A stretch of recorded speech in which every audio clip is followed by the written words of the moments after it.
Welcome to the Mile High PotCast. We're your guides through sordid tales of movies, music, and pop culture. Our show is best experienced under the influence of cannabis, so now is your cue to light up. Now remember, drugs are dangerous. Please use responsibly, but do subscribe. And now your hosts, James Thomas and David Hawk. I'm hearing voices in my head. I'm losing people. Sorry, no, that was my phone. I was trying to share it. I'm sorry. I'm not bad with technology. Yeah, technology is a son of a bitch. We appreciate the support. Just make sure you restart it. That's what the old IT folks say. Just restart it. Everything's fine after that. All right. You know what? This is what I was just saying the other day. You know what? Like back in my day, you put the game in the machine, aka the Nintendo, and you press start, and you were playing that game, okay? But nowadays, PlayStation, I got a 4. I'm not even fancy enough to have a 5. I got a 4. And let me tell you about PlayStation. You put the game in, it's got to load. It's got to download. It's got to do this for like 2 hours or overnight, depending on what the hell's going on. You know what I mean? So yeah, technology sucks. It really does. But it also has brought us all closer together. Look at this. We have people in Illinois. We have folks up in Commerce City. We have, Mel is fucking beaching it in Papua New Guinea. So yeah, technology is bringing us together. So it's helped produce a better show for us. Once again, welcome to the Mile High PotCast. We have already gone off the rails. We've only been on for like 2 minutes, and we're completely off the fucking rails. That'd be a record. It is a record. I mean, it was like right out the bat, off the rails. But we're gonna try to get back on. Tonight we're talking about our favorite comedies. We are wrapping up our month of comedy. It's been so fun this month. We've had some comedy specials, and that's how we met Nicole, who we have fallen in love with. I just happened upon her name in a post here. She was coming out to do a stand-up gig in Denver, and she was so nice to come on with us, and I just knew she had to be on because we really enjoyed having you on. So welcome back to the show, Nicole. It's good to be back.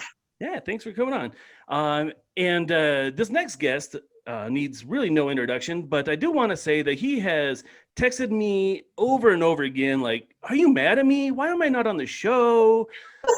What did I do to you? Like, is this personal? Like, do I suck? I'm like, no, man, we just need to find a good topic for you. And I think tonight, talking about our comedies, you have an infectious smile and an infectious laugh. So welcome back to the show, Chef David Bondarchuck. How are you?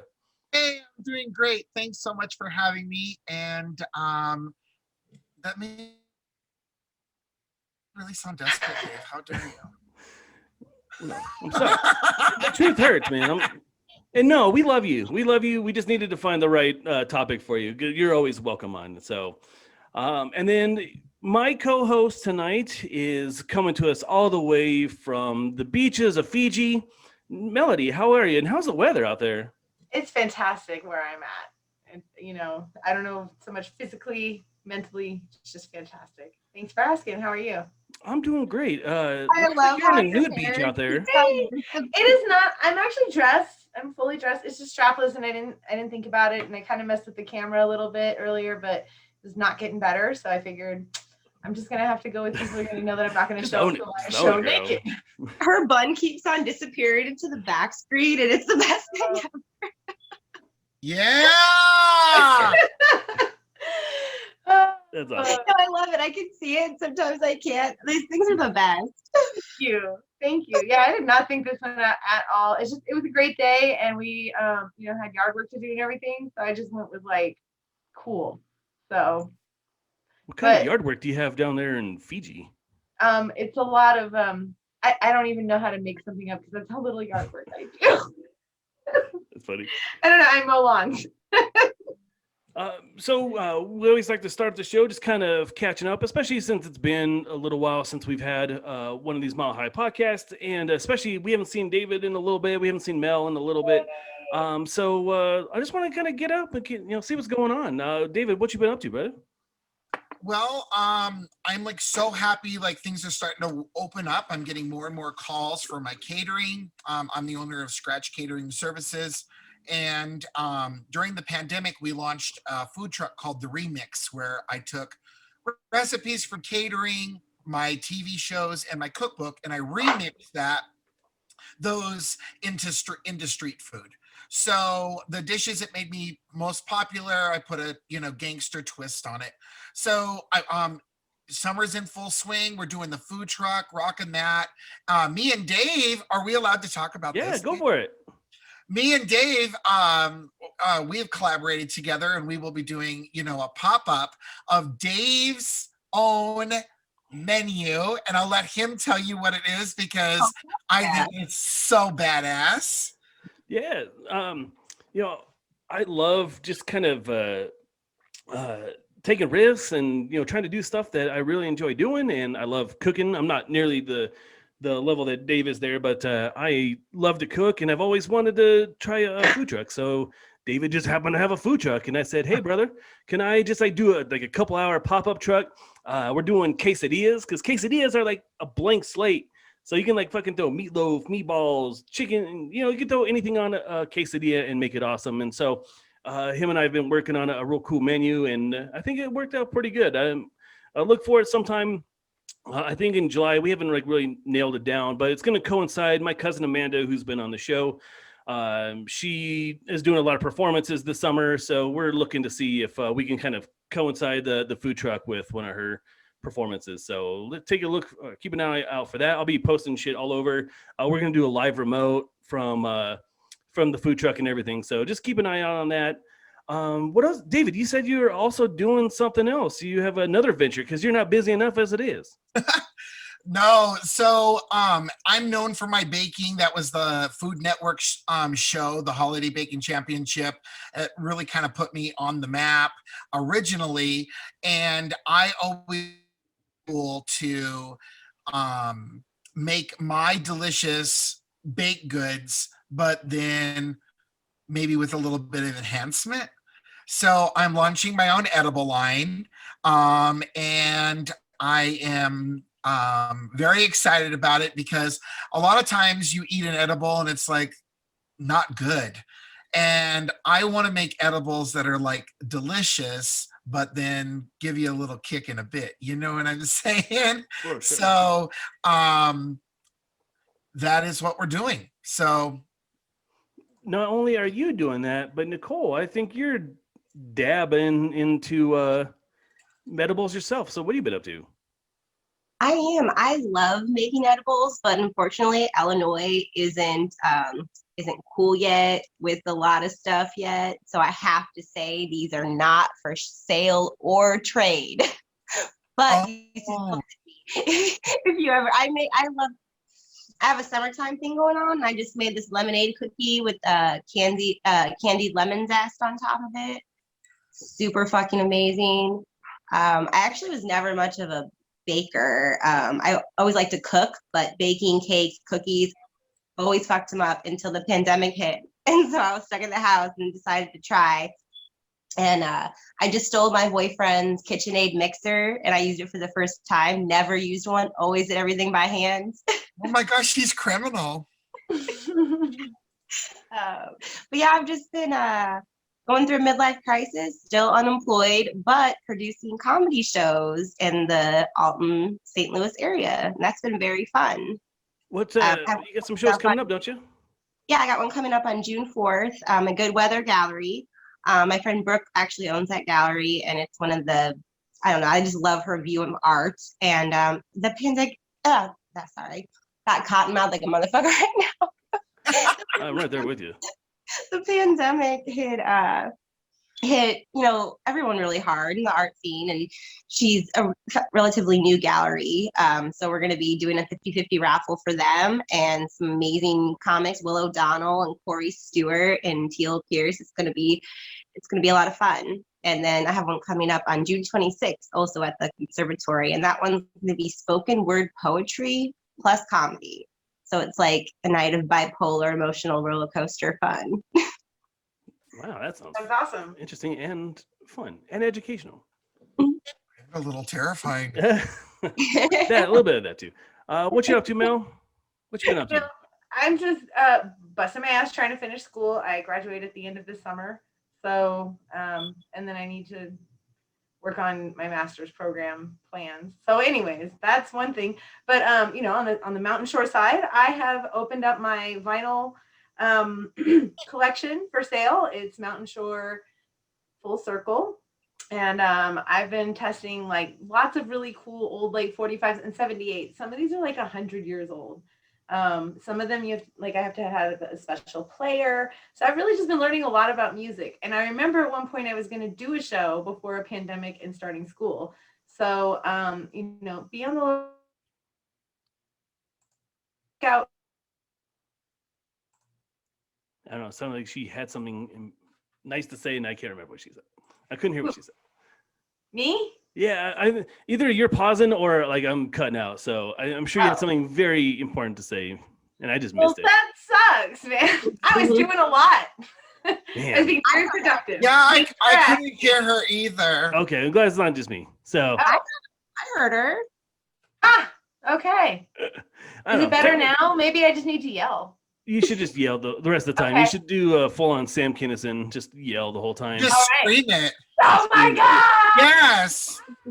Yeah. No, I've been checking out a lot of old records, and so I'm gonna put some little clips of interesting videos, videos about different things that I found out about music. In particular, I've got a lot of 45s that I'm going through through the 60s and 70s. Some is very, very beatnik, and like there's like little codes for different drug references and stuff. And I just thought it'd be fun to share some of those. So I'll be making some short clips about that probably in the next week or two. That sounds amazing. So we're having a little technical difficulties getting onto Facebook. So I'm just going to kind of run through our outline while I try to fix this up. Next thing that we always talk about here on the Mile High podcast is we're talking about what have we been watching? And I know we're all real busy, but I know we have time to watch some stuff. So I want to start off with you, Nicole. What you been watching? Actually, last night I finished Undone, on Netflix, or not Netflix, Prime. So I'm unemployed now. I've been watching a lot of TV. I got Hulu, Netflix, Prime going on. Undone though, it's rotoscoping. So, which I had never really heard of, but it's like they animate live action stuff. And it's a really trippy, amazing series. I think the second one's coming out soon. But it's about this girl who pretty much like opens up this whole world and how time is not, a straight line, and her dead dad, but it's a comedy too, so it's hilarious. Like I ended up laughing. It's deep and there's sadness, but I love the mix of the sad and the happy. That's awesome. And what platform was that on?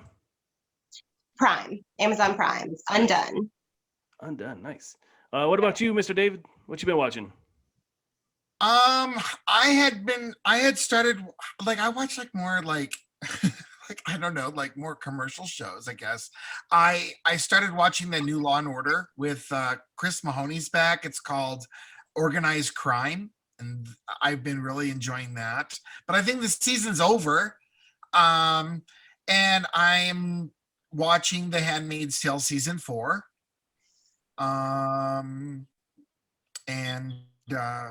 That show's always intense, so. I have not seen one episode. Really? Yeah. You have to. It's so good. It is amazing, Dave. All right. Well, once I get through all the other stuff I've been watching, then I will get there. What about you, Mel? What are you watching these days besides textbooks and? Yeah, no, I've been watching a lot of strangely enough murder documentaries. So I watched the Paradise Lost series, all 3 of them. I marathoned them one time when I was reading. And can you guys hear me this time? Yeah, you sound perfect. Okay, great. Sorry. Paradise Lost, I watched all 3 of them. I don't know if people are familiar. It was these 3 teenage boys who were accused of brutally murdering 3 younger boys. I think they were in, I want to say Iowa or Illinois, some kind of like Midwestern. I did hear about that. Yeah. Yeah, and really they were picked because they were dressed in all black. They listened to Metallica. It was the 90s. It was the Satanic Panic era. And there's a lot of really interesting information. HBO decided to do a documentary as they were being tried real time, and that documentary got so much attention that they actually used it as evidence in an appeal, and then that became a documentary, which they again brought up during another appeal process. And I won't spoil the end, but like it ended up being 3 different documentaries on these 3 different appeals, and at the end, it's a fascinating story of bias, really. So it's a long one though. I didn't understand. I thought it was a series, but it's 3 separate movies. Oh. So is this like a true story? Mm-hmm. Yeah, and I have to warn you, it's very graphic. They do not hold back details. They show photographs. These kids are mutilated in really disgusting ways. So if you're squeamish, look away or don't watch it. Just read about it. It was really bad. But I also had to imagine how bad it would be to be accused of something like that just because of how you dress. So this was Paradise Lost? Yes. And it's on HBO. It's crazy back then, like even like custody cases, parents would use the satanic stuff and the satanic panic thing against each other, and like grandparents trying to get kids taken away, like craziness. And like it's so suggestive too, like kids really are suggestive to that thing. So when people talk to them about that, especially young kids, they actually think they saw something or and so there is some of that. One kid, he connected with Wicca, and obviously back then that wasn't understood to be separate from satanic rituals, and so that really persecuted him, and it kind of reminded me of Making a Murderer in some ways. They took advantage of kids being alone in police stations and stuff. It was disturbing, and you feel bad for the families who don't know who did it too, and everyone involved. So good series. I highly recommend it. You need a strong stomach. For sure. This is very similar to like the Richard Ramirez, who's like amongst my favorite serial killers. That series on Netflix was very, very graphic. And they were they don't hold back. Yeah, they don't hold back. Yeah, for sure. I think, which is weird because like, when we were growing up, true crime had like recreations of crime. Now it's just like, oh, you like serial killers? Let me show you everything. Let me show you all the blood and fucking guts and shit. And people love it. I mean, like being a fan of serial killers is like the golden age of being a fan of serial killers. So that's my 2 cents on that. But I mean, like this Richard Ramirez one was pretty bloody. I can remember there was another documentary on this recently that was also super bloody, like the Gainesville. There's one about the Gainesville Ripper, who was like a serial killer fanboy, and he just wanted to up the blood and gore from his idols like Ted Bundy and shit. And so that was pretty fucking gory. Yeah. The other one I watched real quick was I Love You Now Die, and that is about I had to look up her name. It's a documentary. No, you guys will know the story. Title. It's a great title for what it is. It's the story of the teenager who was texting her boyfriend, or a boy she was close with, and he in his car trying to kill himself, and she convinced him to get back in when he got out. And it's about her entire court trial. And I saw that case. I remember that case. Yes. Or a documentary about it. They did. I think that one might be on Netflix or HBO. I'm sorry, but I Love You Now Die? Too. Yes, I Love You Now Die. The girl's name was Michelle Carter. And that was a good one too. I don't know what happened, why I'm on this serial killer kick. I'm usually all about like Bob's Burgers, but just lately, I don't know. It's interesting. Same. I've been watching a lot of like Law and Order SVU, and also like just crime stuff about murders, and listening to like my favorite serial killer podcast. And then the serial killer I'll be everywhere. My kids are just like talking to me. They're like, Mom, what are you listening? Right? Yeah. Sorry, I got caught up in it. It's like there was this TikTok where everybody was laughing about their girlfriends being squeamish at horror movies, and it's like them on a girls' night at home on a Thursday, and they're drinking wine and eating chips, and this guy's just graphically discussing this guy being cut apart piece by piece, and they're just eating. And I was like, oh, that sounds like fun. I'm gonna try that. It's funny. The thing I've been watching a bunch of shows that I've heard good things about, and I just never had time from, but all of a sudden I've had a bunch of time. The first one is Servant. It's a real spooky show from M. Night Shyamalan, and that is on Apple. It's really good. It's hard to explain what it is because I have no idea how to explain this show, and I'm trying to convince people to watch it. And I heard about it from Stephen King, and Stephen King is my idol, and he's like, you should definitely watch this show. It's very creepy, and it lived up to it. It's a very creepy show for sure. So there's 2 seasons of it, and it has Rupert Grint from Harry Potter doing an American accent, sort of like he fluctuates from American accent back to his British accent, and but he plays a real good asshole. So he's a real good part of that show. So Servant. But last night I watched Army of the Dead, which is the new Zack Snyder show or zombie movie that just came out on Netflix, and it has Dave Bautista in it. And the premise is that a zombie outbreak occurred in Las Vegas. The government walled off Las Vegas, but some billionaire convinces Dave Bautista to get a group of people together to go steal a bunch of money. It's like Ocean's 11 meets The Walking Dead. It's gratuitously violent and bloody, and it was way better than the Justice League movie that he put out. So I definitely recommend Army of the Dead on Netflix. That's just like 2 of the things I've been watching. I've been watching a lot of shit. For All Mankind on Apple also is great. It's a show about what happened if the Soviets reached the moon before NASA did, and how it would have fundamentally changed the world. So those are the things that I'm recommending for you. And we are the Mile High Podcast. And even though we are, some of us are out of the country, some of us are in another state, what brings us together is our love of weed. And so this is where we go around and just give some love to the local vendors and try to get some business out their way. So Mel, what are you smoking tonight?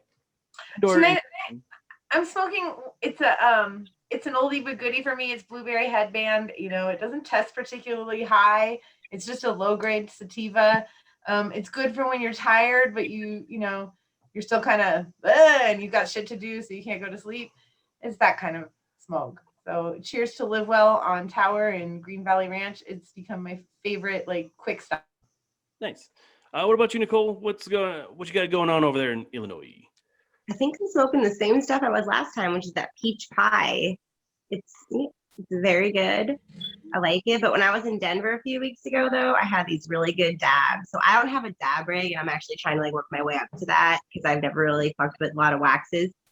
Oh, yeah. This motherfucker is like $80. I got hoodwinked by some dude at a head shop. He's like, I told him, hey, dude, I'm never going to do dabs again. I just need something for the night. And he's like, here, $90 later, here's a bunch of shit and a fucking crack torch to light it all up. So you can have mine. Next time you come to Denver, I'll give you mine. Those dab straws that are really cheap, and then one of those little alien little mini torches that you could buy for $3 at Dollar General. I'm broke. I gotta keep it down. But no, I can't remember the strain what it was, but it was really good. It was the dispensary, the only one that actually has I think the grow house in it. I can't remember what that one's called, but yeah, that shit was really good. But I have some left over. Actually, I was really, really impressed. I snuck stuff back with me on the plane, and I was so scared. Right? Yeah, I can imagine. David, are you you're doing the edibles? I'm assuming tonight. So what are you doing? Yeah, so those WYLD gummies. Do you know what I'm talking about? They remind me of French pot de fruits. I don't know if you've ever had that French candy. But they're so good. They are running a special, and they were doing it all month, but they're doing it through the end of the month. Native Roots my favorite pot shop, they're doing buy 3 get 1 free. So like I went and got like a 3-month hookup this month because I love these so much, and like I don't smoke or do anything else, so that's what I love. And they're on special this month. Yes, it was like Christmas. That's awesome. Didn't I text you, Dave? About what? I don't know. Like earlier in the month, and I was like, they're doing a special and like save money. And you're like, hell yeah! Oh fuck yeah! That was a good deal, man. That was definitely a good deal. And they're still doing it. I can't believe I just went there today. Is it really considered a deal? I got a badge. Oh, wait a minute, Mel. Yo. Have you been back to Lions? Yes. Oh my God. I want to get back there and get some more of those CBD gummies. Yes. I have like a couple left. They're like hidden in a stash because, you never know. But I smoke a lot more than I do edibles. So, but those are always great for a good afternoon out, when you can't be smoking and smelling like it. Right. I love them. Every time I drive by that shop, I grab some, even if we're not out. Oh my gosh. I like made a loop, and it was like 3 hours from my house and back. But it's kind of worth it. Yeah, and it's a pretty drive, especially this time of year. Right. Yeah. That guy was super cool. Dave, did you call that guy? Dude, yeah. I tried to get him, and he never responded to me. So. Oh my God, that I know, man. Well, next time we drive by, I will. Yes, please. Card. I am not if good you're with watching, call us. We love you. Right. He told us about some very interesting upcoming products, and I can't speak on it yet. I'm not at liberty to say. So, when those come out, I'd love to promote them, but we need to hear from you. Right. Answer my fucking email. Dude. How hard is that? I'm shocked. I'll just call him. Didn't I text you his photo of his card? Yes, and it had his email on it. So, I tried. I did my due diligence, and he hasn't called back yet, but that's okay. That's okay. We're not here for the how dare you, Lions? I'll never come to you again. No, I like their gummies. I can't go that. I'm not going to go full on Karen. Right. Okay? Oh, you should. Oh, you No. Yes. If anybody ever said that to me, Dave, like, oh, I'm never coming here again, I'm like, oh, promise? Right. I mean, really? Fair enough. Who wants to deal with this on the daily? Shit happens. Seriously, you never know what's going on. But we'll try again. Yes. I'd love to have him on and talk about his products, because I think he has he's a good interest and passion in the actual quality of the product and the story behind the product. So. Oh, he's amazing. Yeah, but let's let's go there. Look at that. Tell him to call us. Yeah, no, I need to go there. All right. Well, what's funny is that on our last episode of the Ask the Expert, we had a guest named Harrison Zukas on, who's he's kind of a big deal in the Colorado marijuana scene, and he was talking about that guy's sous vide, his sous vide edibles. And that's like a really popular thing now. And he said nothing but good stuff about it. So I'm excited to try it eventually. I just got to get there. Yeah. Speaking of Harrison Zukas, he works for this place called Clarity Gardens, and they are amongst the best weed growers here in Colorado. And he's like the guy who like established the growing procedures and all that shit. So he's kind of a big deal. Like I said, he grew this stuff called Space Cake for Lova Canico. And it's been out everywhere. Like I can't find this shit anywhere, but I went down to go see our friend Courtney down at the Arapahoe location, and they fucking had this shit called Space Cake from Clarity Gardens. I'm about 2 puffs in, and I'm already feeling like my fingers are all numb and shit. So you can tell it's been some good stuff. So definitely, go to Lova on Arapahoe Road. It's really fucking difficult to get there. So if you're hoofing it, that's probably the best way to go. Or you have one of those little scooters, but it's definitely worth it. The weed is definitely worth it. So tonight we're talking about our comedies. Like I said, we're wrapping up our month of comedies, our month of comedy. And, we had this episode with the old version of the Mile High podcast where it was me, Mel, James, and I think Chris sitting around a table getting blazed up in one of their spare bedrooms. And I think we've come a long way. And we have, a comedian, literally a comedian who has joined us. And, who better to know comedy than a comedian? And I know David just loves to laugh, and I know he loves funny movies. And I needed to find a good topic for him to join us. And so let's talk some comedy movies. We're going to talk about our favorite comedies. I have a really cool video I put together that I want to play. And then at the end, we're going to play a little game at the end I stole from James because, half this company's mine anyway. So half that game is mine. So, there you go. There you go. Well, there you have it. It's all fair in love and war. So what kind of first of all, the question I want to ask first, what kind of comedies are your favorite types of comedies? There's so many different genres. There's horror comedies, there's coming of age tales, there's romantic comedies. Nicole, why don't you tell me what kind of comedy is your favorite kind of comedy? I really love horror comedy, like Shaun of the Dead kind of stuff. Mm-hmm. But I'm a sucker for romantic comedies. I am.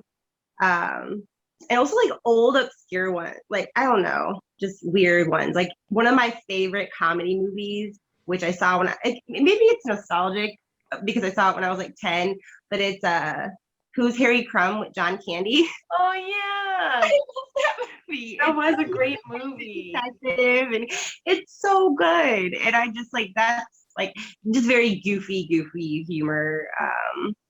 Yeah.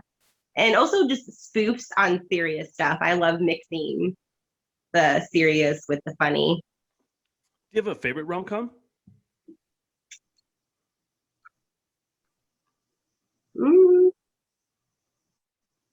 Does Bridesmaids count as a rom-com? I love Bridesmaids. Right. I don't see why not. So. Yeah, those Paul Feig movies are pretty good. Yeah, that's a good one. I would highly recommend that as a rom-com because Kristen Wiig falls in love. It's all about her falling in love, Okay, with herself and with the Scottish guy. What about you? I was there for the funny and the romance. Like I saw it coming, and I was like, yeah. I didn't like that he was a cop though, but he seemed really nice and he had an accent. I was like, yes, get that man. She needed it. She was so miserable, and I felt that in my soul. Like when you're down and out, and you see everyone growing without you, and you're not facing your life. So it's like relatable to a lot of women too, which I think that's why a lot of women like that movie. Very true. What about you, David? What kind of comedies are you digging? I love like dramedies, and I don't know if that's like a proper term, but like I love like the drama comedies. It's like Kindergarten Cop, Death Becomes Her. I would even put Home Alone in this kind of genre where it's like dramatic and thrilling and whatever, and it's just like hilarious. It's like shit breaks loose, and so like that's what I like. I honestly think like I don't know, even like Jurassic Park is kind of a dramedy. I mean, you throw Mr. Goldman in there, I mean, excuse me, it's hilarious. Jeff Goldblum turns everything into a comedy. Yeah. And he also makes everything better. He does great work. I love Jeff Goldblum. Mel, what kind of comedies do you like? Oh, all of them. I like just about everything. Like I would say it would be easier to list off things I don't like. I don't particularly love fart jokes, and I'm not a huge big fan of like a lot of physical comedy, like the slapstick get hit in the head with wood unless it's perfectly timed. So I don't care about the style. I just want it to be perfectly timed, and I want it to make me laugh. That's really all I look for in any comedy. And I love to laugh. As we can see. Yeah. She got the laugh marks to prove it. What's funny, you say that you're not really into the physical comedy. This is going to sound really bougie, but I took a film class, and in the film class, they made me watch a Charlie Chaplin movie. And I was really hesitant to watch it because, like, it's a silent movie. How good could it possibly be? and it was legitimately one of the funniest fucking movies I've ever seen in my life. Just the way that he's able to convey humor just by the movements of his body and just by the stuff that puts the where he's at. Just absolutely incredible. I very highly recommend a Charlie Chaplin movie, at least one. You know. Yeah. I don't, that's what I mean though. Like, it has to be perfectly well timed. You know, even physical comedy will get me, but I don't tend to prefer it just because, I don't know, it just make you think. So, and people like Charlie Chaplin have been doing it since Charlie Chaplin. So it's like, do something new to it. And then I appreciate it more. And it's not a fault of the maker. It's just the way my brain works. So. You know, particularly, I love kind of gross out comedies. So when you're like, we're the Hangovers and the those ones that Apple Pie or American Pie, you know, those are the ones that I kind of gravitate towards. I like them all, but I'll tell you, I don't like the movies like the Jackasses of the world or the Borats, because I feel uncomfortable when people are getting hurt and when people are embarrassed. Those are the kind of comedies I can get into. What do you guys think? I personally used to love Jackass. I watched all the movies, even the Bad Grandpa movie. I get what you're saying, and I think that's why Borat makes me feel uncomfortable. And I think it can go too far, and I think Jackass took it too far. But so, you know, lesson learned. Maybe it should never be done again. But at the time, I remember really thinking it was funny, you know. But I had teenage and preteen boys, so like that kind of. Like, you know, it was a way to like, I'm not proud of the fact that I showed that to my teenagers now that I said that on the show. That's fair. What about you, Nicole? It was a bonding experience. I bonded with Mom over Jackass. Watching John Knoxville get hit in the nuts by a donkey. I mean, it was just me and my mom like really bonded. Duct taped firecrackers to their schlongs and stood on the patio and lit them. Weird things like that. And I was like, that's so random. Like, why would somebody do that? And at first they were just hurting themselves, so it didn't bother me as much. Most of their skits don't involve other people getting hurt, just the cast. You know, Bad Grandpa, I think, is when they first start, or movies like that is when they really took it too far and interacted with unsuspecting victims. But yeah, that's fair. What about you, Nicole? Is there like a type of comedy that you don't really dig or you just won't watch? Not really. I just have to be in the mood for certain types. I'm one of those, like, hate to be all like zen about it, but like I'll just vibe with a certain genre that night, depending on how I'm feeling. I don't really have one that I won't. I'll watch almost anything. Like, I really will. I'll find something interesting. I'm one of those, like, hate to be all like. Now I'm all echoey. I love technology. I love how it's playing here. David, what makes comedies so appealing? Like, why do people love them so much? But also, why don't they get as much respect as they should? Oh, I mean, you know, when you're laughing and you're happy, you're releasing, you know, different things in your brain and things. And I just think people gravitate toward them because they make them feel good. I think that they're often not given the just due because perhaps people look at that as like something as like a luxury and not something you always have to have, you know? I don't know. Have any of you guys Why ever... are you asking all deep questions? My God. That's the difference between... Like Oprah Winfrey. He's like, so David, tell me. Oh my God. I feel like telling you my perfect date is like April 24th.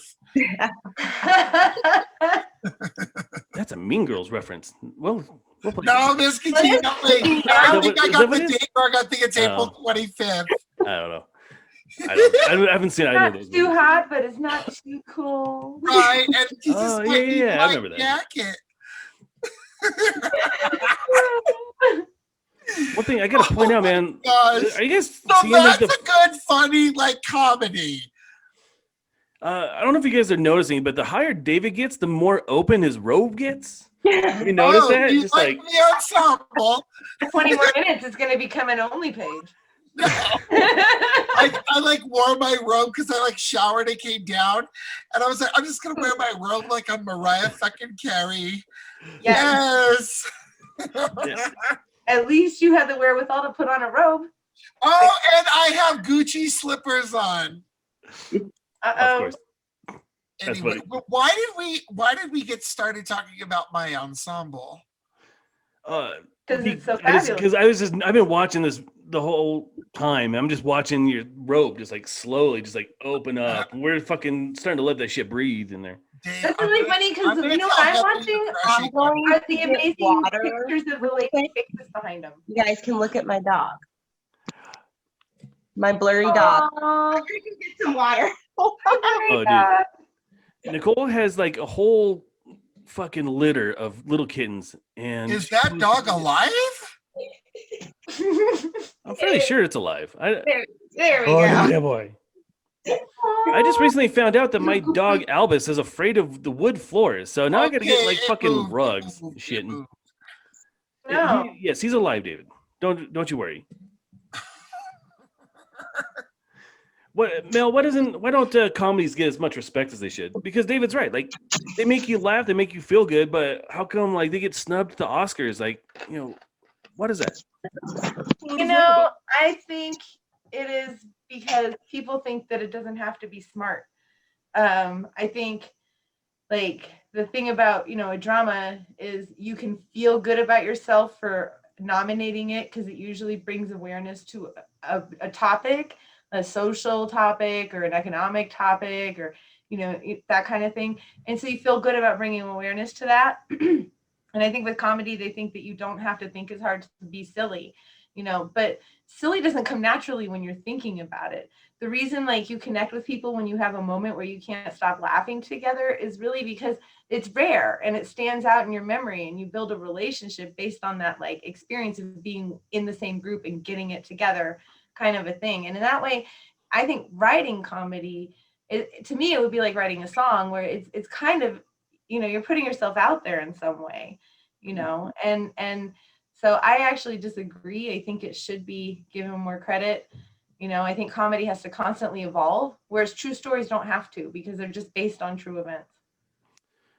Speaking of writing comedy, to your point, like, where comedies evolve, like that's where comedies are kind of dated. Mm-hmm. And like what we find funny today might, 3 generations from now think are, oh my gosh, like so offensive or, whatever. So I just kind of feel like, it's very dated. So movies that win at the Oscars, tell a story and like define a time, not necessarily something that's going to change 10 years from now, but something that's going to transcend. Right. I mean, maybe I'm like misspeaking here, but like how many movies have won an Oscar, but then later their Oscar was revoked because the movie or something was racist or something? Like, I don't ever remember hearing a story like this, No, that's fair. I mean, maybe there is some concern there. It does change a lot. I tried, you're right. My kids, when they were little, I tried watching Overboard with them. Oh, yeah. I still love that movie, but I will never tell a kid to watch that movie again. Oh, no, it's horrible. It's horrible. My son's like, Mom, this is gaslighting. I was like, what? No, it's not. He's like, yeah, it's gaslighting. And I was like, no, but she was such a bitch. And I'm like listening to myself, and I'm like, oh, wait a minute. No, you're right. You're right. Listen, I'm cool, uncle, but I ain't that cool, uncle. You ain't watching that at my house. No, That's funny. So there was, and as a kid, you never thought about like the implication that he lied to her about that the first time they had sex. Like you just didn't think about it like that. Revenge of the Nerds, awful if you think about it. That's the one with the scene where he wore the mask and pretended to be the other guy. Like that's horrible now. So I guess in that way, but there are some comedies that I think transcend in a lot of ways. I don't know if I'll get in trouble for saying this. I think Airplane, aside from a few scenes, is actually still a really good movie. That one my boys will watch.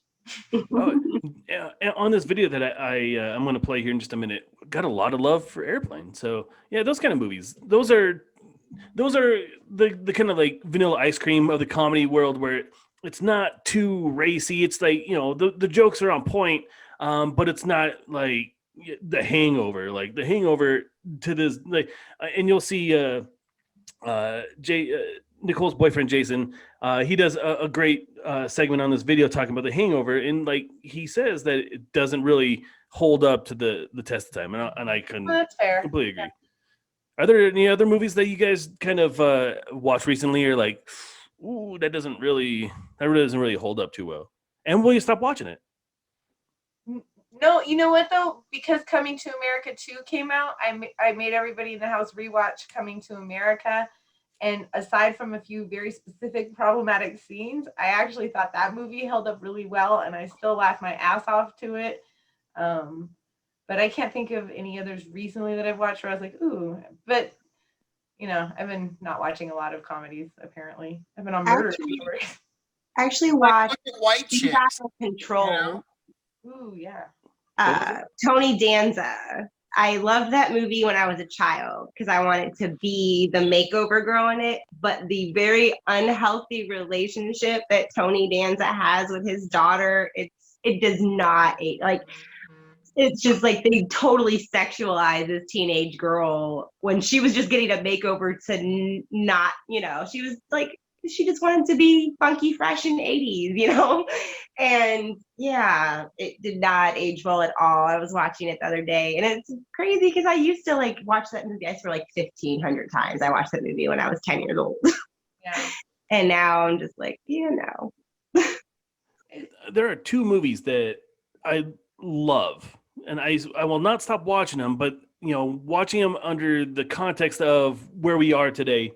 16 Candles with Molly Ringwald, where Anthony Michael Hall hooks up with the too drunk and too drugged prom queen, hooks up with her, and that's the next day they're like, hey, everything's fine. Yeah, we hooked up, but you're blackout drunk. Like that doesn't really hold up. And then Can't Buy Me Love, where you know what's his face, Dr. Dreamy, you know, throws a bunch of money to help this girl buy a dress, but she has to be his girlfriend. And then on the other hand, he's like a gigolo.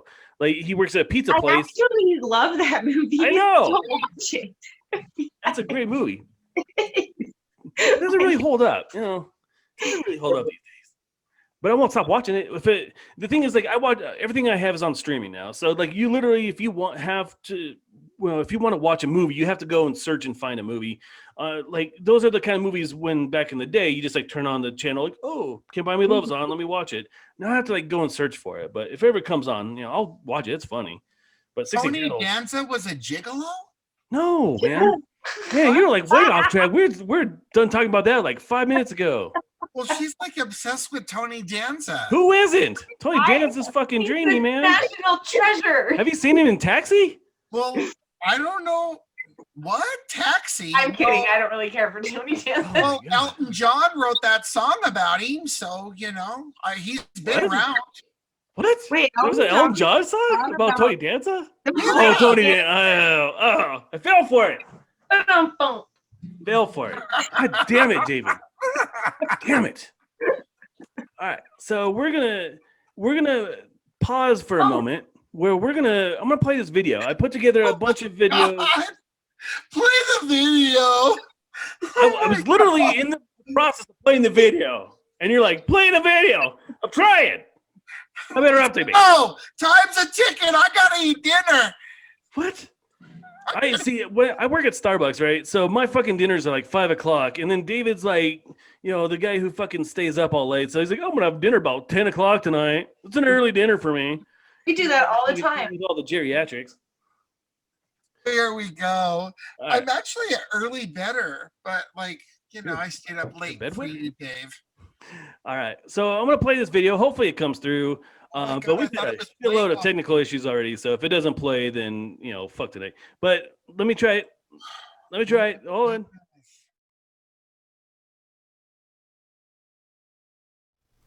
What's happening? This is your guy, Dr. Detroit, giving a big shout out to the guys over at TruckeePacific.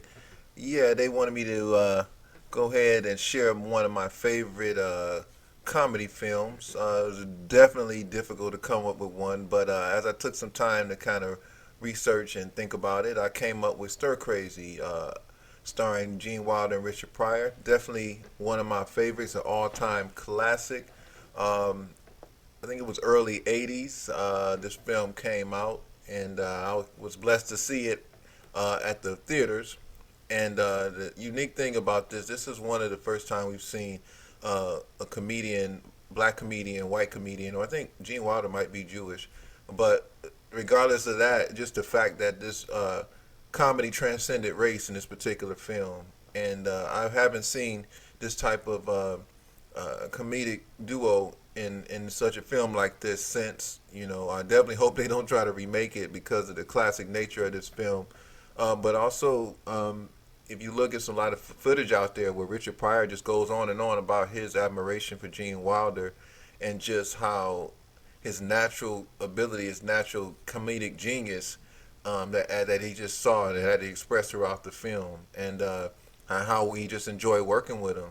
And Gene Wilder, who I just learned about through this film, I just realized and learned how just out of his mind he is. Gene Wilder just such a hilarious guy, but I think, like they say, for you to be a genius, you kind of be a little out there a bit, and that's when I became a big fan of Gene Wilder as well. But definitely with this film, just give you a little bit about it. Gene Wilder and Richard Pryor, they actually were just trying to earn some money. They were just doing a gig where they were just dancing in these chicken suits for a bank. It was just for fun. They were earning some money, and some in the bank they were in, some bank robbers took their uniforms, their chicken outfits, while Gene Wilder and Richard Pryor were on a break outside from work.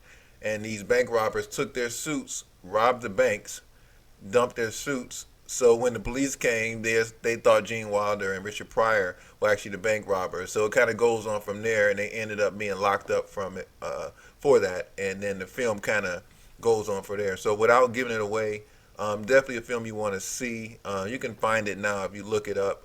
When I first saw it, like I said, it was at the film and later on VHS. It might be available on DVD, but definitely go check it out. It's always going to be hilarious whenever you watch it. Once again, there it is, Stir Crazy, one of my favorites, Richard Pryor and Gene Wilder, so go check it out. And once again, peace and love out to TruckeePacific, and I'll see you soon. Okay, so it's not my favorite movie. It's not even my favorite comedy, but the best experience I've ever had going to see a movie in a theater was The Hangover. It was 2009. I was 13 years old. First of all, it would be amazing to see any rated R movie. But it was raunchy. It was just disgusting. It was, at 13 years old, this was the greatest thing I had ever seen.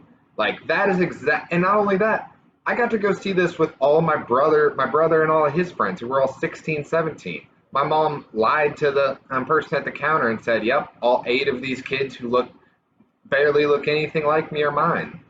So yeah, I love the movie in 2009. Not a great rewatch. Not one I'm going to revisit often. If I was doing that, I'd say super bad. But The Hangover, it was perfect for 2009. Hi, I'm the man of mystery, and I'm glad that you're watching me at the same time that I'm here. I was asked by David what my favorite movie of all time was and why. The one movie I loved out of all the thousands of movies that I've never seen was Airplane. Airplane 1, and they made 2, but I didn't see 2 because I've only seen 1 in my whole life. I loved Airplane because of all the funny puns and moments that didn't make any sense whatsoever. And that actually explains my life. It was Airplane. Thank you. Santori, what's your favorite comedy movie of all time? My favorite comedy of all time? Comedy of all time? It's got to be Caddyshack. No. Really? Why do you say it like that? Because we watched it like 10 times in a row. You know why we watched it 10 times in a row? No. Because it's the greatest comedy ever. Why is it the greatest comedy? Because of the actors that you have: Rodney Dangerfield, Chip Chase, Bill Murray, that one dude. But anyway, Is that the movie with the poop? that's the movie. Yes, they're in a pool and they're like, Spaldy, no. Yeah, he says that all the time. Spalding, no. Spalding, no. Especially when you do silly stuff. Like, Spalding, no. Because there's poop in the pool. There was poop in the pool. But it wasn't poop. No, it was a baby Ruth bar. It was a candy bar. That's right. And Bill Murray ate it and said, no big deal. Duty. Well, that's before. That was Spalding. And that's when Grandma's like, Spalding, no. Okay. My favorite comedy movie? Yes, I need to know what your favorite comedy of all time Mean is. Girls. Mean Girls, really? You think that? You can't sit here. Why? Oh, Quoting the movie. I was going to say, I'm already sitting here. Yeah. But In the movie, you wouldn't have been able to sit here. No. And on Wednesdays, we wear pink. Yeah, and the only thing I found funny in that movie was like, I want my pink shirt back. You know, the guy in the car. Yeah. Oh, and then Lindsay Lohan saves the day when the mean girls dressed up as Santa hookers.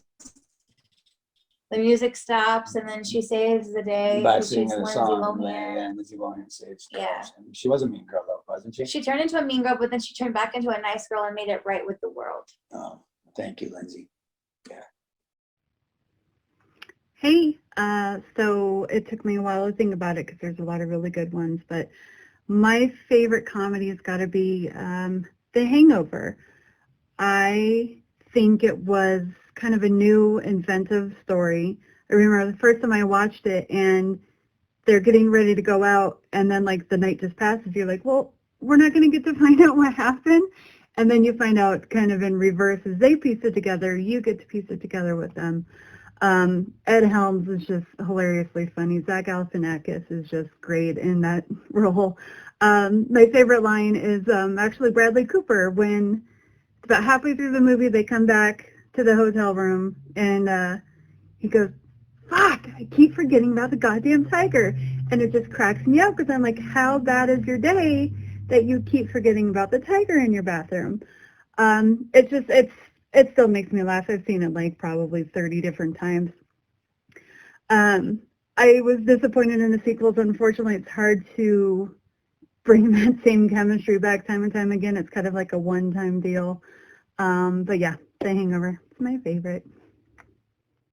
All right, so I narrowed it down to my top 3 comedy movies of all time. They are Booksmart, Shaun of the Dead, and Office Space. The reason why these are my favorites is because they're so different. They show what comedy can be, and it's limitless. Yeah, those are my top 3. What's up, neighborhood? It is James Thomas. I hope everyone is having a good Friday.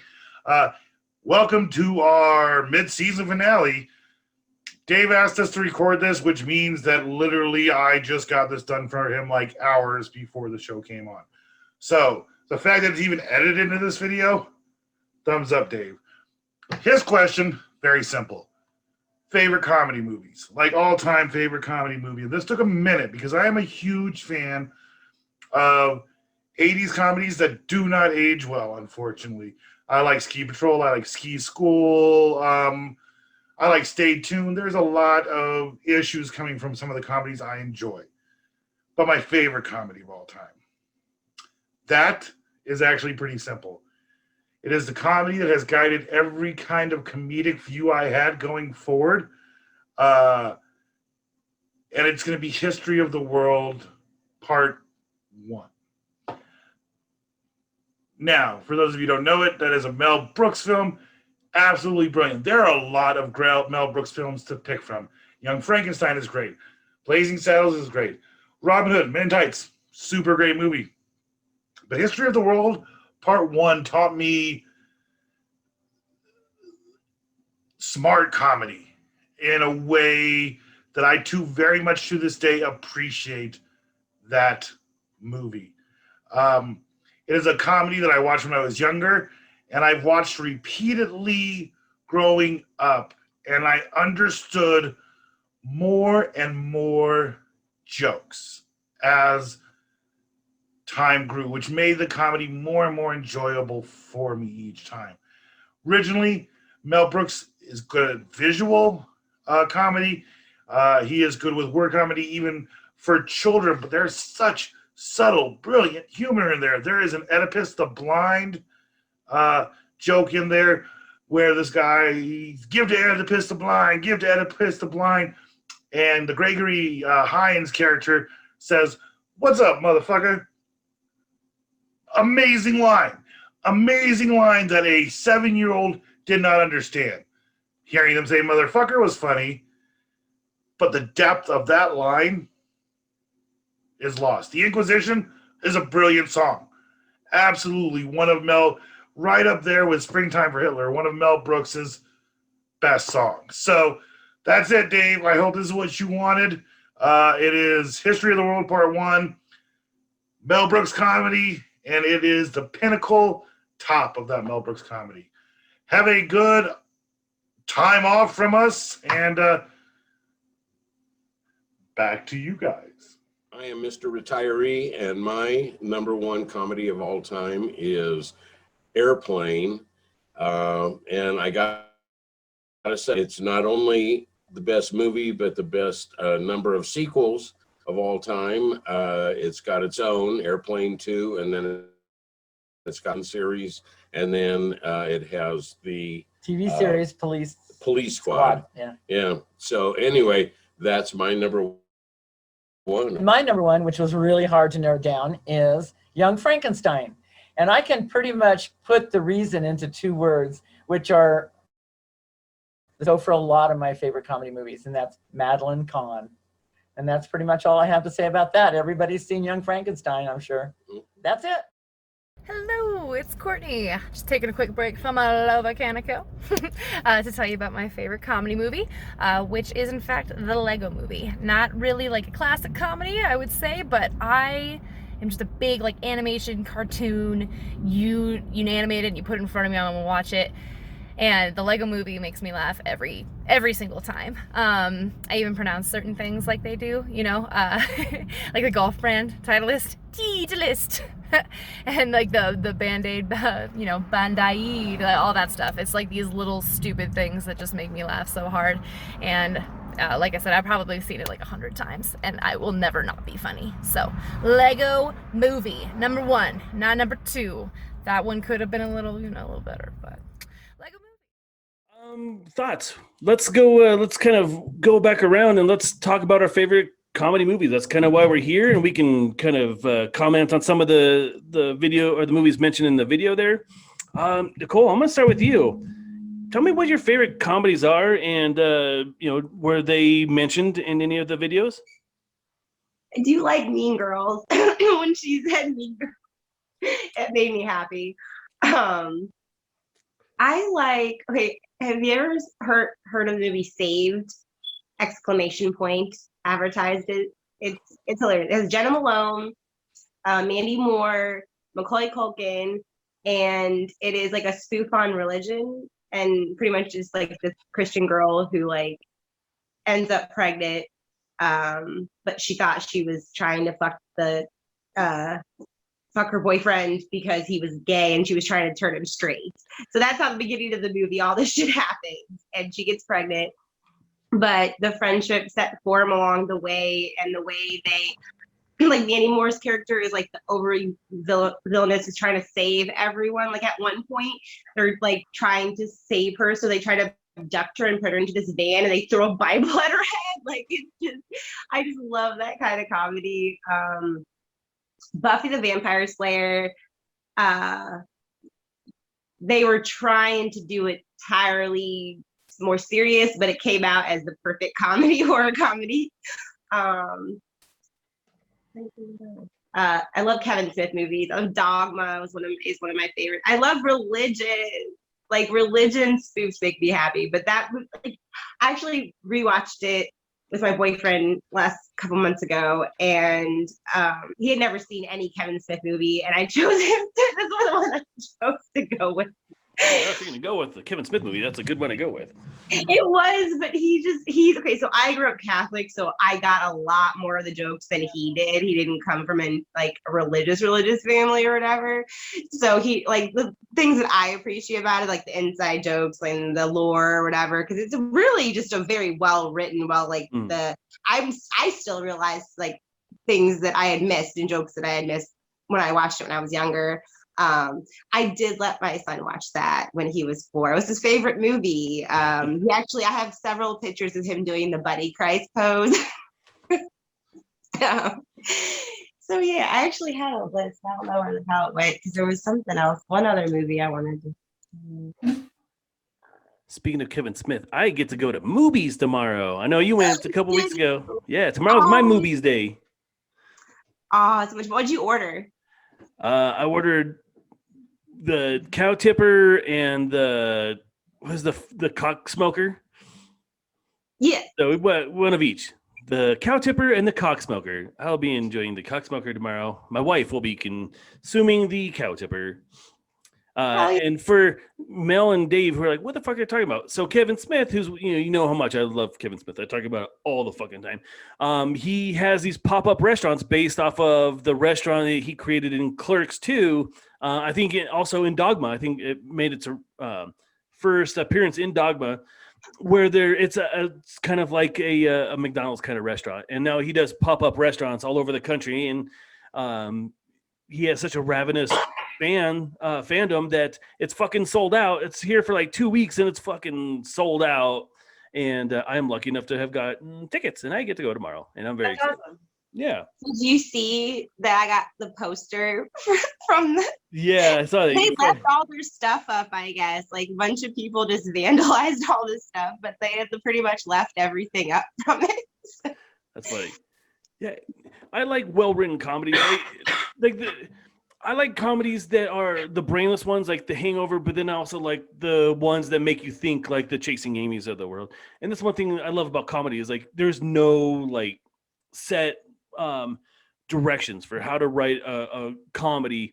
You can have fucking American Pie, or you could have 40-Year-Old Virgin, and they're just equally as good. They're just very different. So, yeah, David, tell me what your favorite comedies are. I want to break in here before you answer that question. So, like, David was on our Christmas special, and the whole time I've known David, he's always been into Christmas and baking Christmas. And I brought him on the Christmas show. He's like, David, I don't like Christmas. I'm like, I remember what the fuck are you talking about? Why are you on the Christmas episode? You could have told me that like weeks ago. Like, I don't like Christmas. So are you gonna drop a bomb on me? Like, I don't like to laugh. I don't like comedy.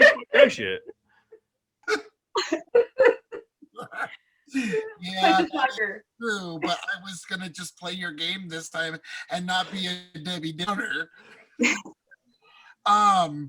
But like, I think I know what you're gonna say, so I'm gonna say Death Becomes Her, but I also love this other, but like I think that's what you're gonna say, so I didn't want to take it from you. Yeah, I guarantee none of you guys know what my favorite comedy is. Oh yes, I do. We had this whole conversation in the kitchen. Okay, well we'll test this theory. He remembers what room it was in. It's real. What about you, Mel? My favorite movie. Who yours is? No, it's gonna be my favorite comedy of all time is Mystery Science Theater 3000, the movie. I have seen that fucking movie 1,000 times. I can quote that movie at the drop of a hat. James and I, and me and Joel and Darius, we all watched that fucking movie. You just ask James. You know, if James were to come on, he will back me up on it. It is a great fucking movie. I love Mystery Science Theater. James, see? You know what I'm saying? He's been waiting there the whole hour to do that. Yeah. No. Yeah, it's not the best comedy, but it's my favorite. But it's like one of my 10 favorites. So I'm gonna go back to you, David. What did you think I was gonna say? Monty Python. Is it Holy Grail? Yeah, absolutely. It's definitely right up there, but it's not my favorite. We had this whole conversation, Dave. That was like 18 years ago. Oh my God! It I had red hair back then. How dare you? A lot skinnier. How dare you? Shit changes. No, I think. My God. Yeah, Mystery Science Theater 3003 is my favorite comedy movie. Move along. Okay, I like Monty Python. I want to go on the record. Okay, but my favorite comedy is Death Becomes Her. That's a great fucking movie. Have you ladies seen Death Becomes Her yet? Yeah, I saw it in the theaters when I was. Oh my God, me too. My parents took me. I went to the Elvis Theater over there in friggin' Arvada. It was like $1.50. Oh, that's funny. You remember this dollar movie? No, I'm not from Colorado originally. Oh my God, what is she? When I was a little kid. I want to show you something. My mom actually answered the question. Oh. What is my favorite comedy movie? My mom fucking got it. Yeah.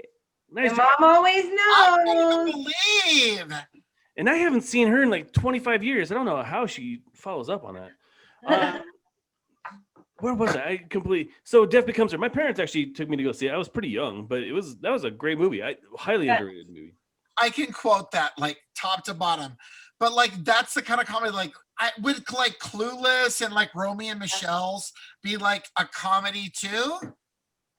Yeah, I think that was one of the. I obviously I wasn't around for like the comedy movies of the 60s and 70s, but Death Becomes Her kind of felt like to me was my introduction into the horror comedy genre, which then like you have Edgar Wright's Shaun of the Dead, which fucking just take it to a whole other level, and then What We Do in the Shadows by Taika Waititi. If you guys haven't seen that movie, I mean, brilliant. Yeah, but they're not really related, Dave. What? They're not really related. Yeah, it's a horror movie. It's a horror comedy movie. That's what I'm saying. They're very different movies, but that is a horror comedy. Army of Darkness, I believe, is it's a hilarious movie. It's a horror comedy, but then like Shaun of the Dead takes it to like a whole other level. So, I don't think some of that stuff's funny, Dave. What? Yeah, are you saying Shaun of the Dead's not funny? I don't think so. I'm fucking muting this kid. What the? Oh my God. You're going to get attacked, man. We got 3 against 1, man. Mel, take us home. What are your favorite comedy movies? We got to get rid of David before you really get upset. What? Okay. All right. This is a tough one for me. I love comedy. It's one of my favorite subjects or favorite movie genres. I always love to laugh, so I always know I'm in the mood for it. But if I had to pick based on like movies I quote and relate to the most, I would have to say it is either Mean Girls, Office Space, or Half Baked. I just relate to those 3 movies for so many reasons. I love them. At the same time, I can quote them. Unfortunately, one of my favorite old school Half Baked quotes is canceled now because of the R word, and I totally respect it. But that movie it's hilarious. It's just hilarious. Fuck you, you're cool, I'm out.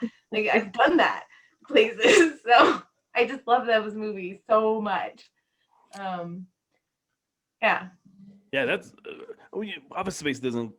It's one of those movies where like everybody's seen and everybody loves, but like when it came out, nobody paid any attention to it whatsoever. I never saw it until my mom actually one night rented it, and I had worked since then. Like in an office, and I was like, "Oh, this is hilarious." You watch it if you're inexperienced, maybe, and you're like, "What the fuck's a TPS report?" But then you realize it doesn't matter when you see it later as an older person. But yeah, no, like that. Even just corporate accounts payable, Nina speaking. Just a moment. I can repeat anything from that movie. I haven't memorized. Loved it. I love that movie. It's a great movie. I also enjoy Waiting, which is like the Office Space but for restaurants. And if you've ever worked in restaurants, you're like, oh yeah, I totally, absolutely. I will have to check that out. All right, I'm gonna go around the horn one more time, and you're gonna tell me a comedy that is one of your favorites that maybe people haven't seen before that you really want to vouch for. So I'm gonna go, David, with you. I don't know, because I'm gonna try to get you out of the way quick, because I don't trust yours. You're on mute, by the way, just so you know, Mr. Open Robe. Why, hello. I don't know. I'm trying to think. Why are you calling on me first? So, like a movie that I like that other people may not even know? Yeah. Oh, like the AbFab movie. Did you know that Absolutely Fabulous What? came out with a movie? Like I like that. Know. Well, is that your answer? See, that's what I'm talking about. There's a movie that you love. They're like, Pete, you should go watch this movie. It's a great movie. Oh, like that I love. Romy and Michelle. Yeah. Oh, there you go. See? But that was like a popular one, I don't know. Oh, but you're old. You and I are old, man. Nicole's just a baby. So she Dare may have seen it. Dave, I come on this Romy and Michelle. That is it. And he's gone. Oh no! I hope he realizes that he doesn't get to come back, because once you bounce out of the show, then you don't get to come back. So it's just us three for the rest of the night. But, Nicole, tell me a movie that you love that you think people should know about and that you should recommend.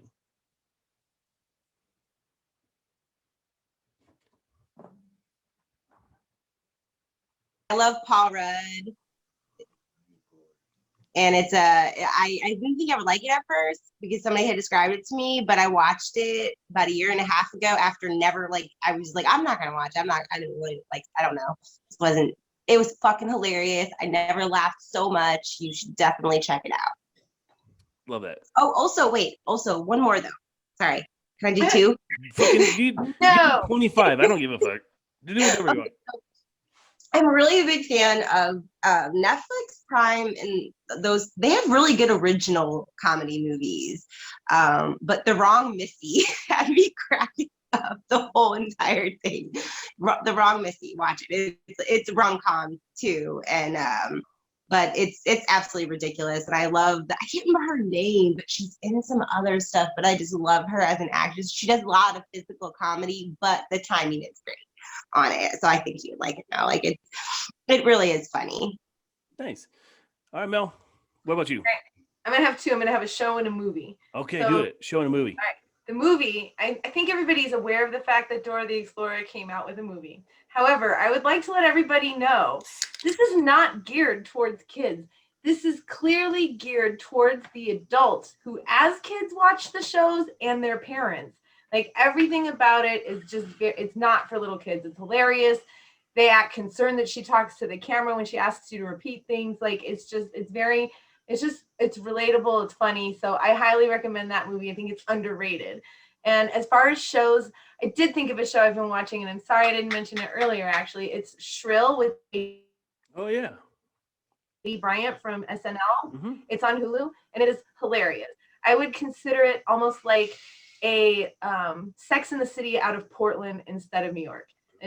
It's just hilarious and very, but it's updated and more woke, obviously. And it's in Portland, so it's more woke. But it's tons of fun, and 80s character is not, her size is not the focus of it. And it's certainly not the focus of the show anyways. It's not the punchline of the story. It's really good. I like that. Yeah, we've watched Shrill, at least the first season, and it's very, very funny. I'm almost done with season 3. Nice. I'm glad you liked it because I was actually looking at it the other night and I didn't know if it was any good, so I skipped it over. But I'm going to watch it now.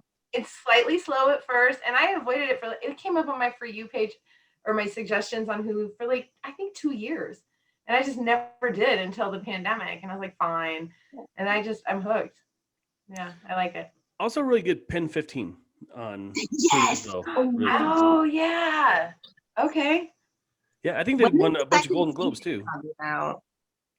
Say again? When is the second season of that coming out? I have no idea. I have no idea.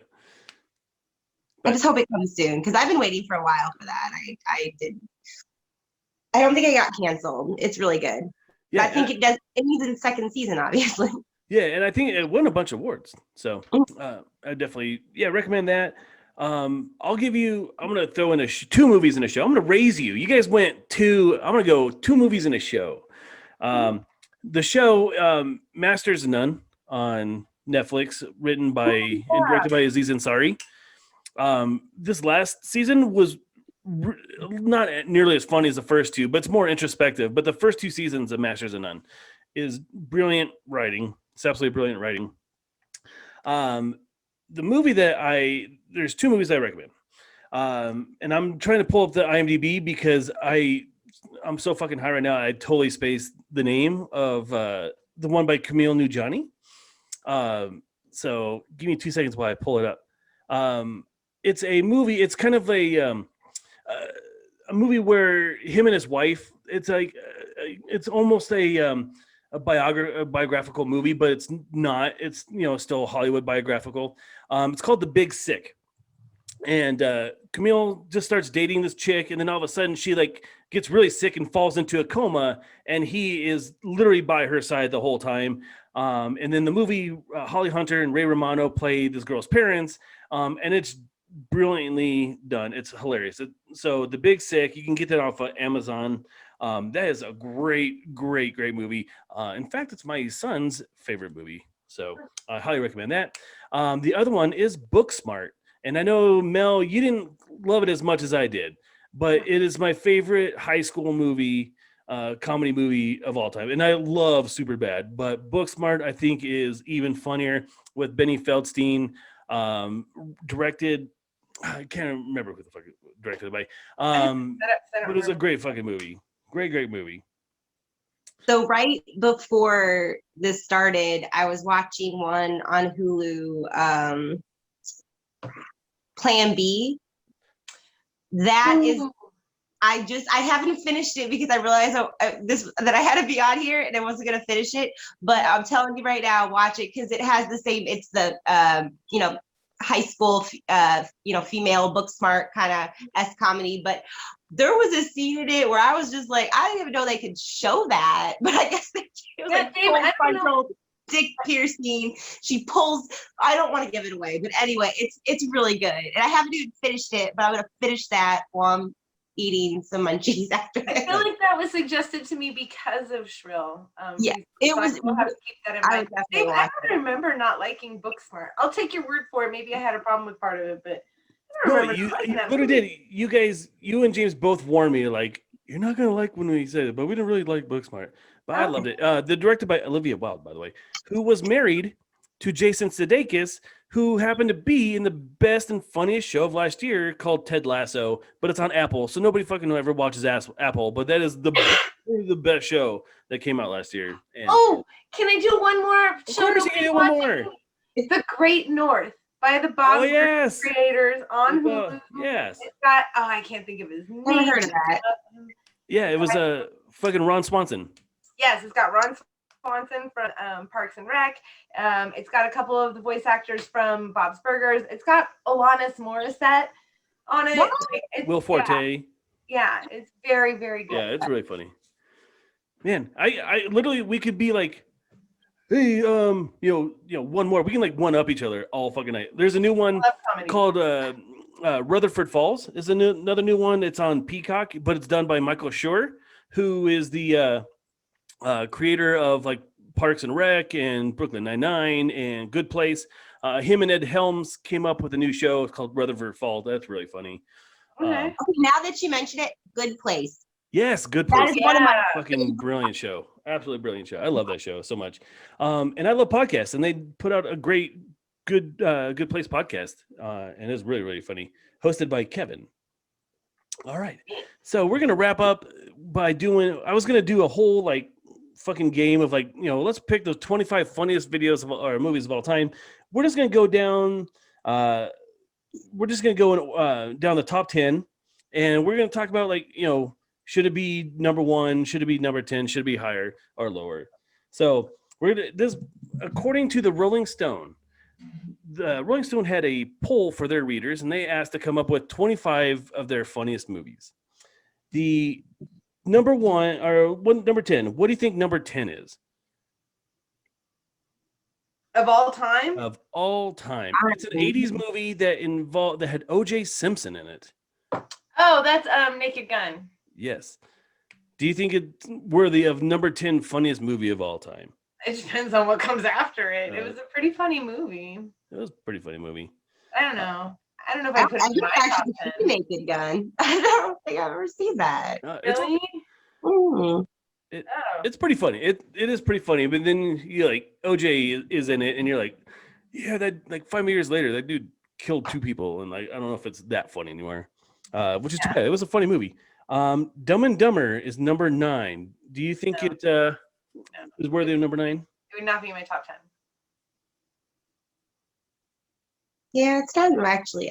It's not in my top 10 either. Yeah, I think it deserves a spot on there.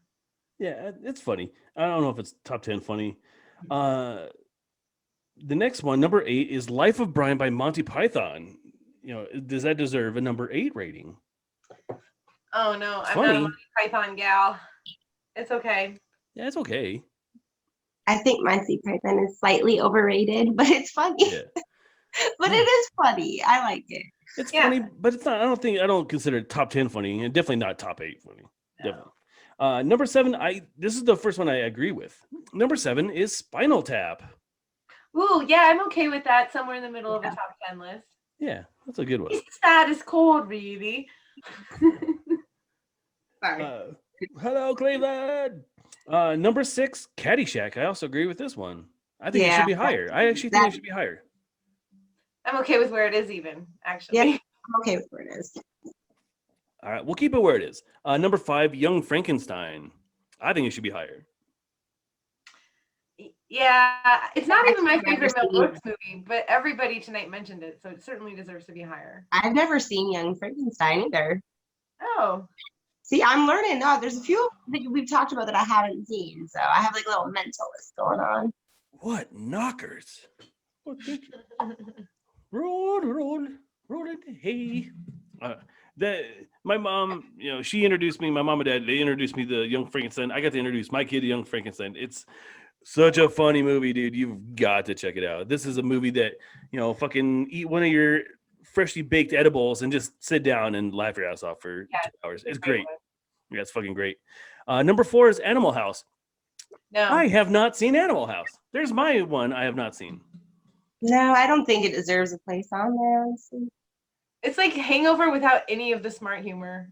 It's just the college hangover. Yeah. Stuff. So are you saying should stay in the top 10 or should I get the fuck out of the top 10? I would get it out of the top 10. Yeah. Out of the top 10. Sorry, Animal I'm House. a picky bitch tonight. No. Number 3 is my personal favorite Monty Python movie. It is The Holy Grail. I think it's deserving of number 3. Maybe a little too high, but I like number 3. It would not be my personal top 10. I'm not a Monty Python fan. I get that it's funny. I have seen it, but it's just, I don't know why, but I get why. So if it was like the most impressive comedies of all time, I would think it deserves to be where it is because so many other people love it. But my personal top 10, no. I'm with her. It's like, it's a good movie. I just, my personal top 10, but if you take in a consensus for like most of the people that I know love that movie. Mm-hmm. Yeah. So I have to give it its respect regardless. Yeah, same thing. It's the writing's great, the acting's great. It's a cultural phenomenon. I think that boosted it to number 3. This is the movie that was mentioned more tonight than any other fucking movie. Number 2, Airplane. It's a great movie. I'm fine with it being there. Yeah, I'm fine with number 2 being Airplane. And then what do you think number 1 is? Well, we already said The Holy Grail. I mean, it's going to be a Mel Brooks movie, right? It is a Mel Brooks movie, correct. So I'm going to go with either History of the World or Blazing Saddles. What do you think, Nicole? Is it History of the World or Blazing Saddles? Blazing Saddles. It is Blazing Saddles. And that is the reader's pick for number 1 funniest movie of all time. Do you think it is the funniest movie of all time? I'm not on my personal list. Look, I get the humor. Yeah, no, I get the humor, and I think it had its time and place. I think it needed to exist in the time it did because people were in a different mind frame. I think watching it now is sometimes difficult, even though I understand what Mel Brooks was doing by making fun of the way people were prejudiced. I understand all of that. So I think it's deserved its respect. I don't think it's as funny now as it was at the time. And that stupid bean scene, everybody loves it. And I said earlier, I don't like fart jokes. Like it's the least funny part of the entire movie to me for some reason. There's a lot of stuff in that movie though that I think, I hope we get back to a place where we can laugh at how stupid people were who thought like that. But at the same time, I don't know, right now it's hard. So, but it's a decent movie. I like History of the World Part 1, actually. I think it stands up a little better too. I think Young Frankenstein should have been number 1. I think Blazing Saddles, Young Frankenstein, they could have flipped, and I would have been happy that way. I could understand that because again, that's one of those ones everybody mentioned it. Young Frankenstein. It would definitely be in my top 10. Probably not like high up though, just because of people have personal associations. So I was too busy watching Overboard, as we talked about earlier. There was highbrow Gene Wilder stuff for me. Timothy Chalamet is going to play a young Willy Wonka. Speaking of Gene Wilder, it's a prequel. Weird. How do I feel about that? I don't think they should touch any more of Willy Wonka. Yeah, I've as much as I love Tim Burton, dude. Frozen wine slushy to have an opinion on that matter yet. That's funny. All right. Only throws a bottle of wine. You feel it's bottle of wine. You're feeling fine. Orange juice, that Aldi orange juice, baby. I think this is the first. Are you do you like the pulp, or are you a pulp-free kind of person? I'm actually a pulp-free, and I just realized that I bought it with pulp, and I've been drinking it this entire. I'm an extra pulp person. What? Really? What? I want to be able to chew my orange juice. I'm from California. I'm used to chunks of my orange juice. We should just make it from our own oranges. I can't eat oranges. It's a texture thing. Like I'll suck all the juice out of them, but I won't eat it. I just think it's the weirdest thing. I like the taste. Well, I can't stand pulp. Pulp. Oh, do we freeze? Oh no. I think I froze.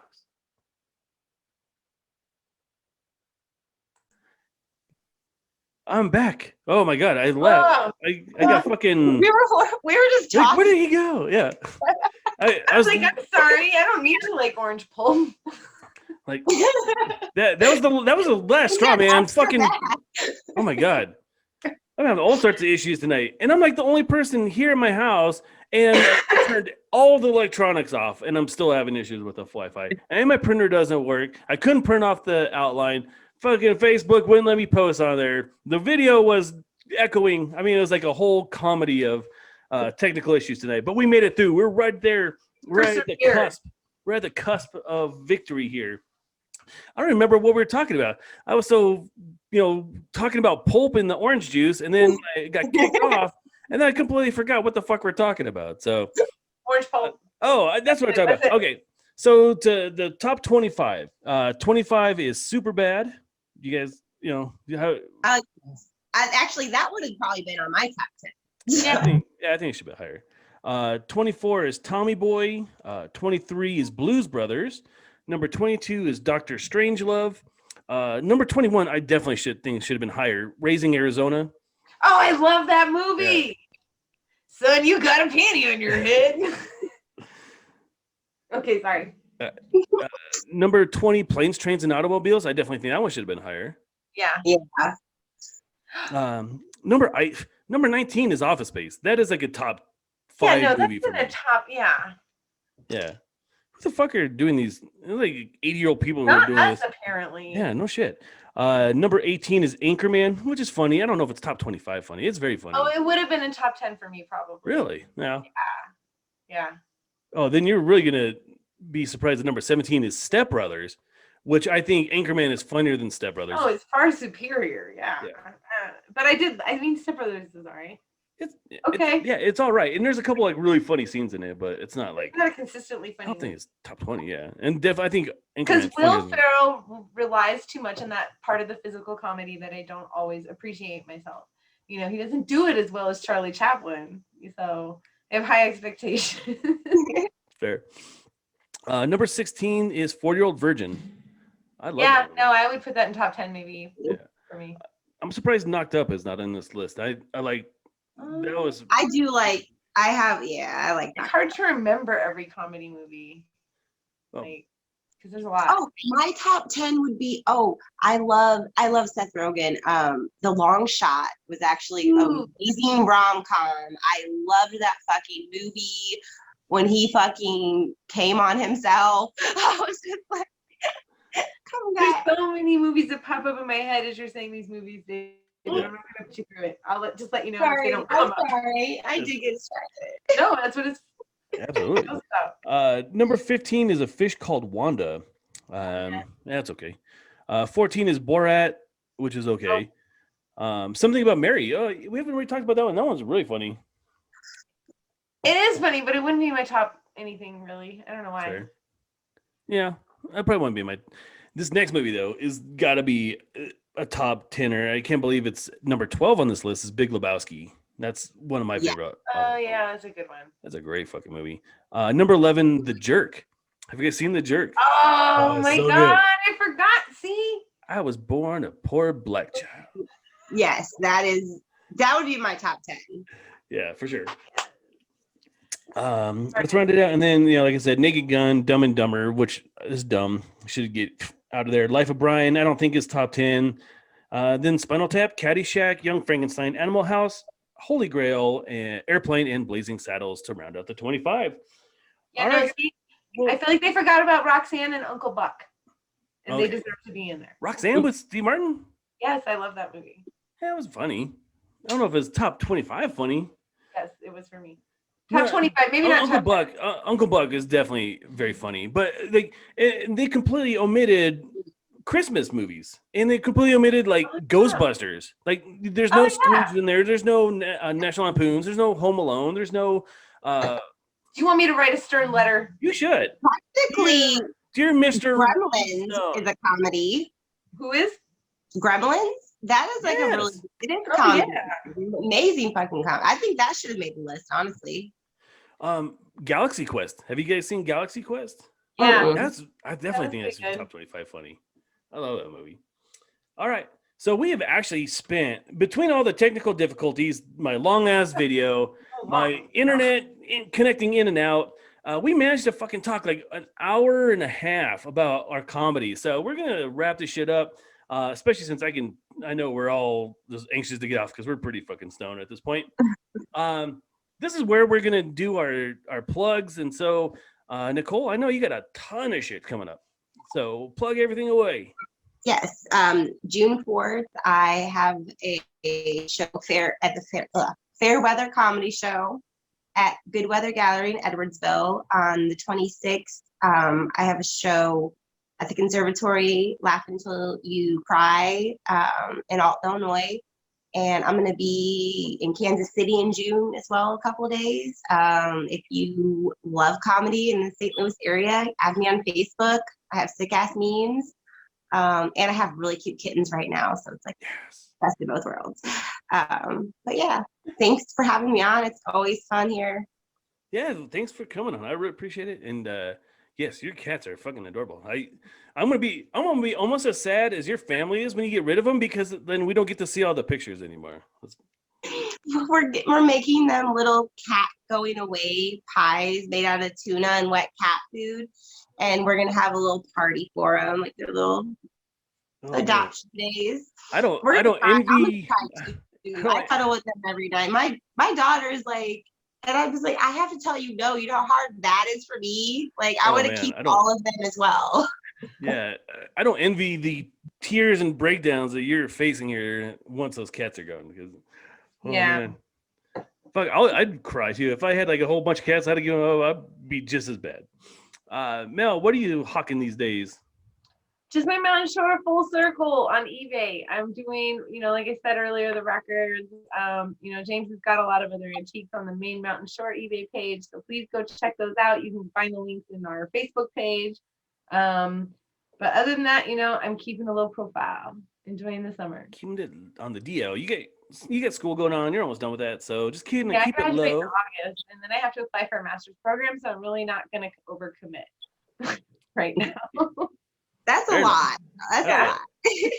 That was a lot. And of course, please go to Amazon or BarnesandNoble.com. Pick up a copy of Caldera. It's fantastic.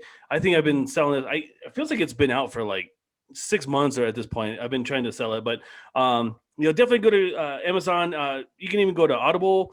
The Caldera audiobook and the Race to Space Event Horizon 2. The audiobook is now available on Audible.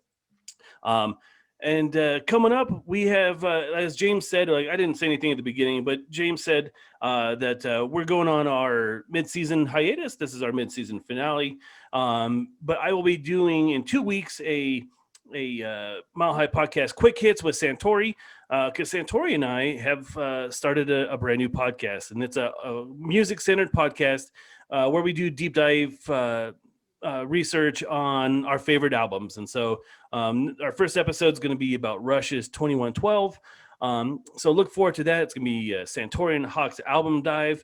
And so we're going to be talking about that in a couple weeks. And on that, we'll be back. We have a lot of shit planned for the second half of the season. Just stay tuned. Make sure you go to Mountain Shore. Make sure you follow Nicole. Go to everything that you see here on TruckeePacific, you can find on www.TruckeePacific.com. If you have any questions, concerns, comments, criticisms, go to the Mile High PotCast at gmail.com. And if you are dumb enough to throw a couple bucks our way, go to our Venmo page at TruckeePacific 303. Please, we love to do this stuff, and we love to make it our job. We don't want to actually work anymore. We just want to smoke weed and talk about pop culture. So go to our Venmo page, help us out. And that's it. Thank you guys so much for coming in. Hope you guys had a good time, and have a good night. Thank you. Bye. Have a good night. Be good to each other, as Santori like to say. I'll steal his shit. Be good to each other. This has been a TruckeePacific production. For sponsorship inquiries and comments, go to the Mile High PotCast at gmail.com.